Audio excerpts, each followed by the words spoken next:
We cannot be jago kampung anymore. But right now, my view, I am trying to be positive, unfortunately, my view is that we're not even surviving at jago kampung level. Yeah, if I project it, just over the next 10 years. Okay. So we need to be at global level, for sure. No question. What's the third point? Oh, definitely. Absolutely. I think one of the things that we're doing, one of the things that we are doing in trust schools, told these teachers this. Children actually, learn better if you treat the environment overall as a learning environment. So it's not just what happened in classrooms. In fact, we had a very interesting sekolah orang asli and sekolah Tamil go and do a science expedition together in the community. Budak-budak sekolah Tamil ni tak pernah tengok kampung orang asli pun, kan? But they go out and actually do a science expedition, and they learn how they manage the expedition. They learn how to speak to people. They learn how to, come up with the things that they need to do. I mean, at the end of the day, this is how, they learn from character perspective. Macam mana nak hormat, macam nak tanya, macam nak be curious, macam mana nak come out with conclusion. I completely agree with you. I mean, my own personal experience, definitely. I don't think I learned much in classroom. My teachers would tell you lah. Yeah, I only started learning when I was 16 in classroom probably. That's because I woke up one day and I realized, why am I in school for? I think I'm supposed to get good grades lah, then I can go to university and get a degree and then I can work. But for the first 15 years, I think I was learning more things outside. I was organizing inter-form drama lah, inter-house dancing lah, inter-community this and that. I think in class I was sleeping most of the time. Okay. My niece, please don't listen. My niece is in here. Close your ears. Not story I will tell them at home. Okay, I'll take the last question. No mic can come down here. Sorry, can you hear me? Okay, I'm gonna allow the moderator to solve this. How about this? Would let talk. I don't promise another question. Would let talk ask the last one question. Then if you can just keep yours really short, then we can combine the response. Okay. I got a little bit. I need a little time. But it's good. Maybe you can. I thought I talked to her. Yeah. You both after we can combine the questions. Because maybe people can.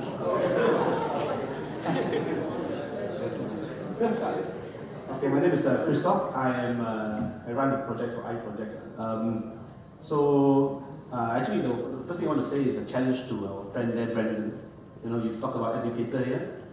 Khazanah here is always interested to find out ways to reach out to execute these ideas. So if you have a proposal, just brainstorm over something, feel free to share with them because they'll definitely be interested to listen to you.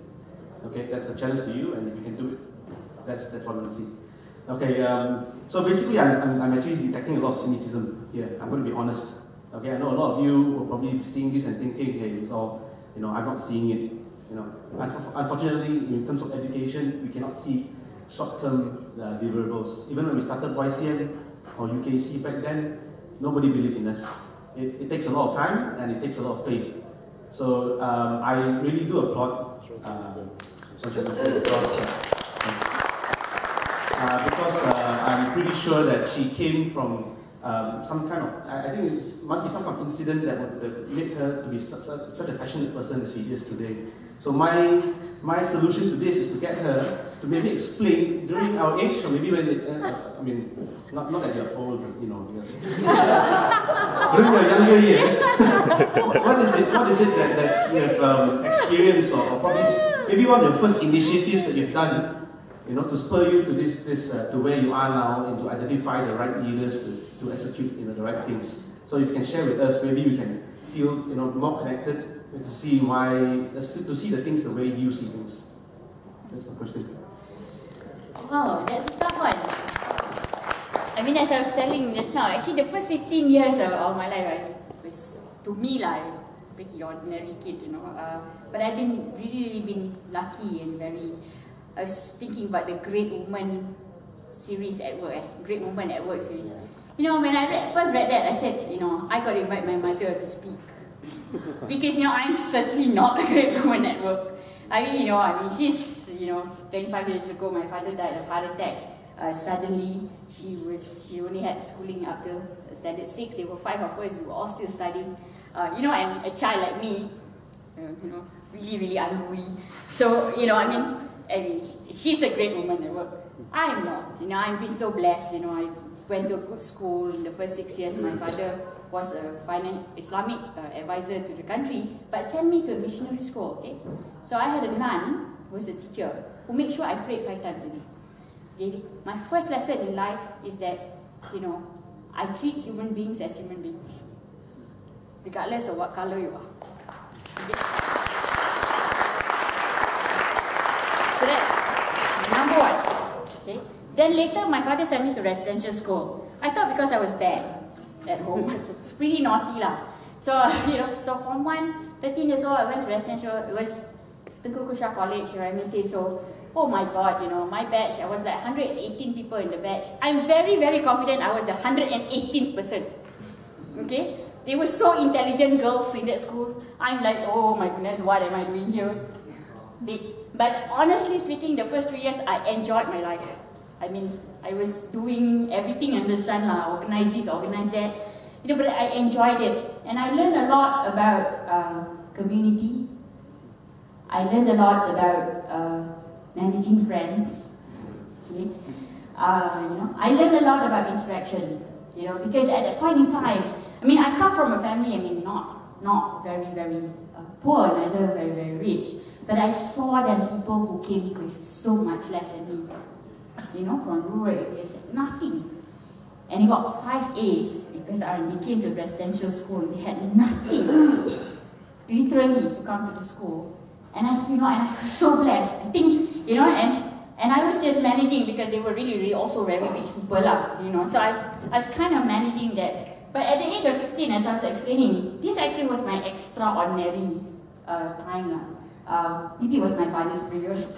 Dia dah, apalah budak ni, tolonglah bagi dia hidayah or something lah, But, so, because I woke up one day and I said, hey, why am I here in school? There must be a reason why I'm here in school. And I thought about it and I said, I must have something that I must do, something which is more meaningful than this, right? And then I think, I didn't have a career counselor. Right now I'm going out with a vengeance. Yes, Khazanah trying to get counselors who are good in schools. Asma is smiling. Because, I really didn't have good counseling in school at all, right? And, I was like, I really had no. But I woke up one day and I said, I think, Shahnaz, you've got to get some relatively good grades here. Hey, why don't we try studying? So, but really at that point in time, my thinking was, I must admit this, my thinking was, I really want to get somewhere that I can do something for the country. That was my first thinking. Because I was so blessed with what I got that time. I was in residential school, I got all these opportunities.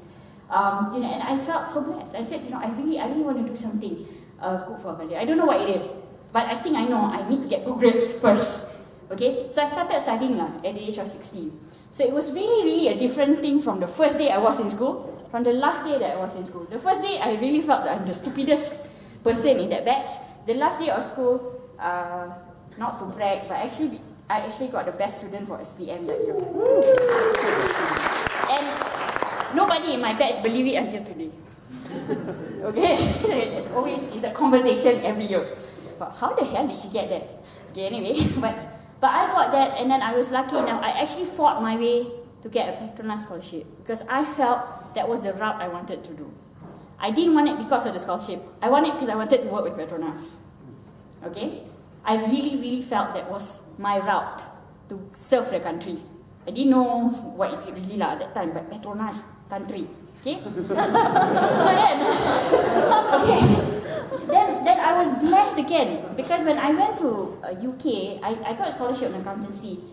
But when I was there, I had a good mentor, and my mentors told me that, Shahnaz, at this age, I say, go and explore. Do something that will motivate you and challenge you. And I came from a Malaysian education, which doesn't encourage you to articulate and argue.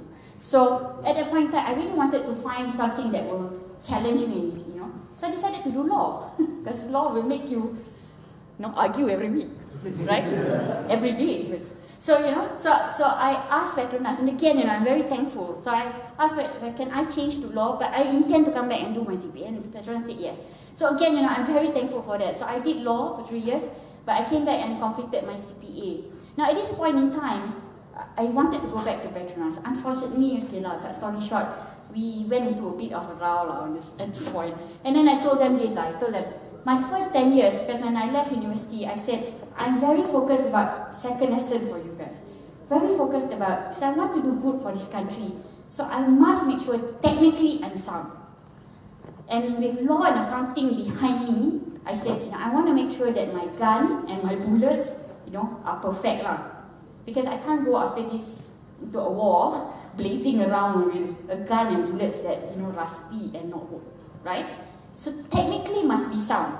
So the first 3 years, I got my CPA. But after that, I went to Petronas and said, I will come and work for you only if you give me an exposure that is good enough to build up my technical capability. Unfortunately, they were not able to allow me to do that. So at the end, I decided, it's okay lah. I will continue working with the audit firm that I was working in for the next 9 years, I think, or 7 years, complete the 10 years, but I paid Petronas back. I still regret this till today. I wish I can go back to Petronas and work until today. But I really, really wanted to work on my technical, and I was not given the opportunity. But never mind, I said tak apa. I didn't have to pay them anything because they couldn't offer me a job within that period actually. But I have moral obligation. I said, I've taken your money for my scholarship, I will pay you back. So I paid them. Okay.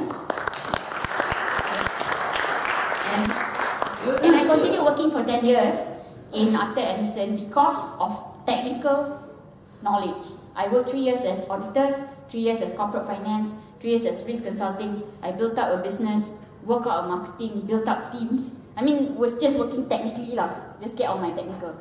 Then if I continued, I will become a partner, but I didn't want to do that. So I said, okay, next 10 years, go back to my country team, right? Okay. So at this point in time, masa tu Khazanah pun belum lagi. It was 2001. I said, okay, let's find the most challenging company I can go into, and do this. I was still contemplating Petronas at that point in time. I went back and talked to them. But Tan Sri Azizan, who was chairing Petronas at that point in time, also checked MAS.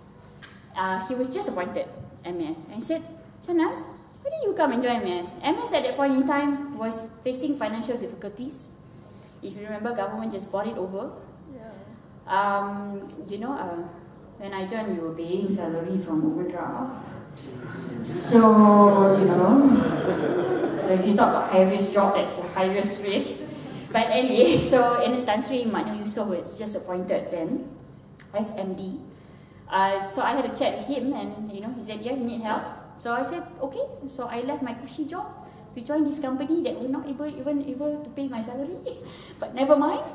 Went in, really wanted to focus on turning around because, one, this is a company that has Malaysia flag flying around the whole world. Right? Do you honestly want to see that company actually fall on the ground? Right? I mean, really at the end of the day, it's back to my country lah. I mean, that's a country thing lah. So I just wanted to be part of that thing, work through it. 2004, government transferred the shares to Khazanah, transferred the shares of MAS to Khazanah, and starting to do the reforms of the whole of GLCs. I mean, MAS was just one of them. And at that point in time, Tan Sri Azman was someone I was working with in MAS on the turnaround. Tan Sri Azman said that, why did you come up to Khazanah so you can do even more than MAS? Oh, you think MAS is exciting? You can do some more, Okay, so, and I was really the chief plumber for 3 years in Khazanah. Even Tan Sri Azman will say that. I'm the plumber for 3 years. You know why? Because I believe I come back to build. If you want to build, you want to try and do all these things, and great stuff. First, you have to look at your foundation. Is the foundation of your house strong? Okay, and then behind your walls are all your plumbing. You would think buka tap, your sink, your toilet are all there working. Your plumbing behind there Are they big pipes? Are they good pipes? Are they leakages? I mean, those are questions that, you know, you've got to plan around it. So I actually was working on it actually for the first 2 years. I mean, I didn't know all this, you know, all this out stuff very sexy stuff, transformation, all this. But I was really building the house because I believe in the long term, and I think, I hope, I don't know, maybe you should ask my team, you know, but I hope Khazanah has actually benefited from that foundation.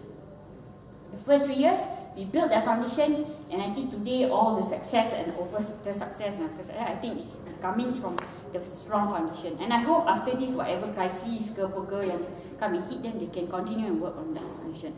But it really stemmed from that day that I woke up when I was 16 years old, and what the hell am I doing in school?